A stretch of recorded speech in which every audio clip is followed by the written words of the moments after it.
Adalene Budala, how are you? I'm doing good, sir. How are you? I'm great, man. I'm happy to have you on and to get the ball rolling with you. That can you tell me about your journey to charcoal and graphite art? Okay, so my journey, like many other artists, started when I was young. So for me, it wasn't about drawing first. It was, cartoons, storyline, animations.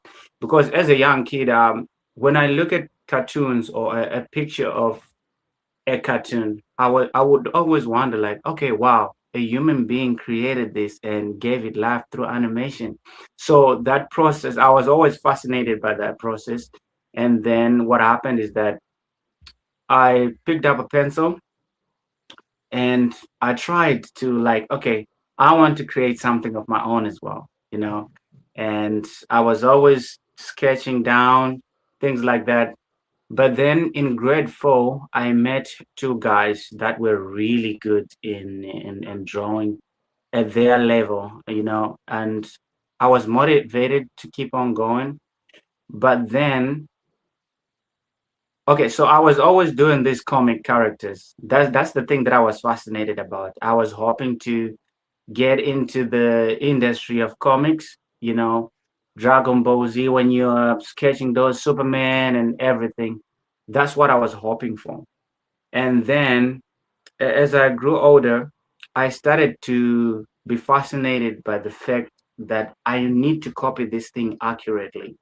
So I would draw it, but then I wouldn't get the other eye right. So the two eyes, one eye will be like down, one eye will be like up, and it wasn't just perfect. But my father was actually an artist. He knew more about art than I do, but he didn't want me to pursue the art, including my mom, because every page that I would find, any empty page that I would find in the house, I would draw on it. So I was always, in trouble for that most of the time. But then he just set me down and said, Adeline, look at this drawing you did. It's looking good. But look at the eyes. The eyes are not looking so good. The other eye is down, the other one is up. And when you're drawing eyes, you must take note that they're in the same, what can I say, in the same measurement as the ear.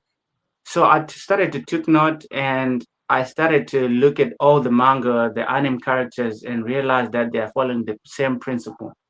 So it got me to be a conscious person when I'm drawing, like, okay, you don't just draw. You need a good formula and you need what can I say, guidelines. So I started to be more careful and my drawing started to improve from there, you know.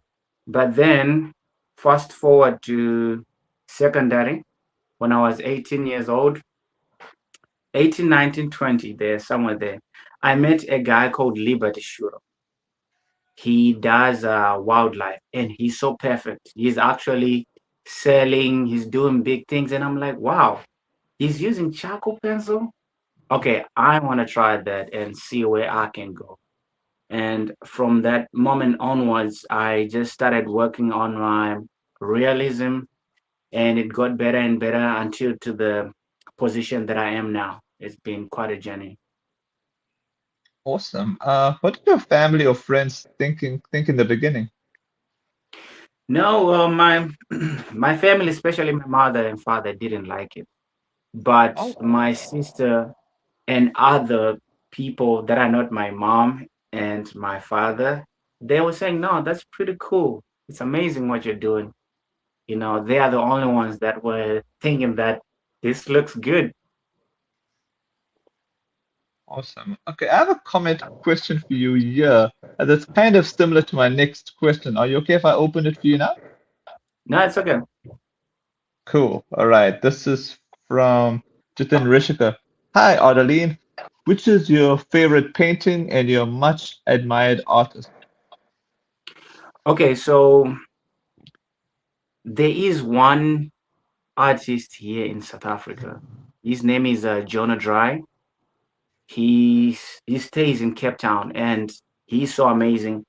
I I forgot the actual name of the painting, but it has figure of a person who is standing Hmm. and a face that is blooming flowers out of it. He's trying to express humans and nature, that both they can actually work together well if not disturbed, because we see so many humans tampering with nature nowadays, and it's not going well, as we can see. So I forgot the masterpiece, but Jonah Dry is my best artist, and that particular piece inspired me the most. And when you get to his Instagram page or internet, if you just say Jonah Dry, you will see the piece. It's amazing. He does amazing. Awesome. How long does one portrait take you? Okay, so a portrait, it depends on the details of the picture. Like, let's say for you right now, Mhm. it won't take me more than 2 weeks, because Oh, you have smooth skin, you have mhm. short hair, and you don't have wrinkled, like your skin is not wrinkled. So Mm, if somebody is a little bit older, the skin is wrinkled, it would take me much time, because I need to zoom in. I need to mm. actually take a look at how the skin is piece by piece. I mean, and if you got a lot of beard, it can also add time to that, because you need to see specifically, like, okay, if you understand what I'm saying, it depends on the Yeah, yeah, detail of the, yeah. yeah. So basically, you're a very detailed person. You're not like one of those people that are like freestyle. You're very like precise, accurate. That's what I'm trying to aim for. Mm. Awesome. What have been your highlights thus far? What is them? What have been your highlights thus far? Okay, maybe you can elaborate a little bit. I do not really understand the highlights. What do you mean by the highlights? I mean your highlights in your work thus far. Your highlights in your art journey. That's what I meant. Your highlights thus far. You mean the artwork that got the most, like, recognition? Yeah, just in general, like what have been your highlights during your charcoal and graphite art journey? Like that, yeah, like maybe being your positives. Okay, cool. So it's quite a lot. It's quite a lot, Sure. it's quite a lot. So what happened is that 2020, Mhm. 2021. Okay, so 2018, I was trying to figure out, like, okay, I want to be very good. So I started drawing. I wish I could show you some of the drawings that I have right now, but they are quite fine. It might take time. So I drew a series of pictures, including Mother Teresa and other famous people, Wow. just to see if I can really do this. Mm-hmm. So it got a lot of good feedback. Many people loved it. Wow. And I was like, okay, so I think I'm ready for the next big thing, which is to draw commission portraits, and to try and sell. So I did that, and many people came, and I was simply charging it low. Actually, it was very.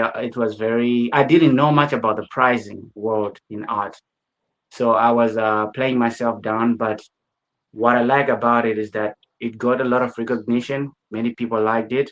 So I just kept on improving from there.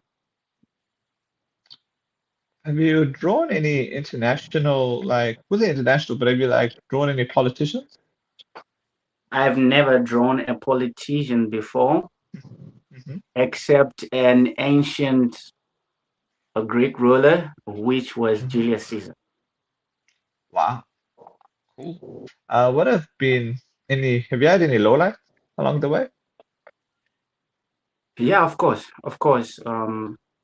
So what happens at my stage right now is that I'm still working. I'm still a person that has a side job, because I've realized that there are moments whereby my artwork won't sell consistently, and the bills still needs to get paid. Um, Mm. so what happens is that within that moment whereby your artwork is not selling consistently, you can doubt yourself a little bit, but you don't have to Mm. listen to that doubt. What's more important is to keep on going and never to be comparing yourself with other artists. I mean, the low lights is just the inconsistency of people Mm. recognizing and buying. That's the most thing that I see. What message are you trying to communicate through your work? Okay, so growing up, I was just the person who draws pictures that I'm interesting to me until I realized that I'm an African. I'm African, and Africa is amazing. Mm. There is a lot of cultures that are so fascinating. Like I'm here in South Africa. I'm fascinated by the Zulu culture, by the Mm. Xhosa culture, and the Sutu, the things that they do, their beliefs.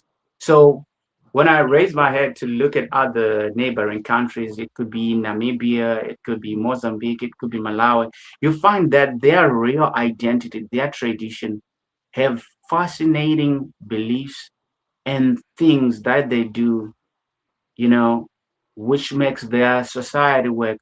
So I decided, like, okay, if I'm going to be an artist, I'd rather be known as a person that is trying to preserve, or what can I say, highlight the importance of tradition and culture in Africa, something like that, for people to recognize the cultures in Africa. So, what are your plans for the rest of this year and beyond? Okay, so my plans for the rest of this year are simple. Um, right now I'm just acquiring equipment. I'm getting a lot of people that wants commission, people that are recognizing the artwork. So I just want to Mhm. get invest. I mean, I want to invest in art material as much as possible, so that by Mhm. the end of this year, I know that I'm on a smooth sailing. Starting from next year, going onwards. Awesome. Uh, what are your words of inspiration for upcoming artists? Okay, so as for upcoming artists, it's important to know that the art industry is simply not that easy.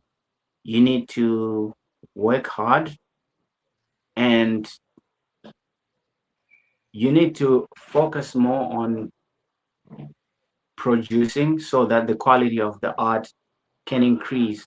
And do not doubt yourself. Never doubt yourself, you know, and do not compete with any other artist. I believe that's the most important thing if you're starting in art. Awesome. All I gotta say, Adeline, thanks so much for your time, and I hope that in our next chat I'll get to see your art. Okay, no, thank you very much. I really appreciate for this interview. Thank you very much for having me. God bless. Okay, thank you.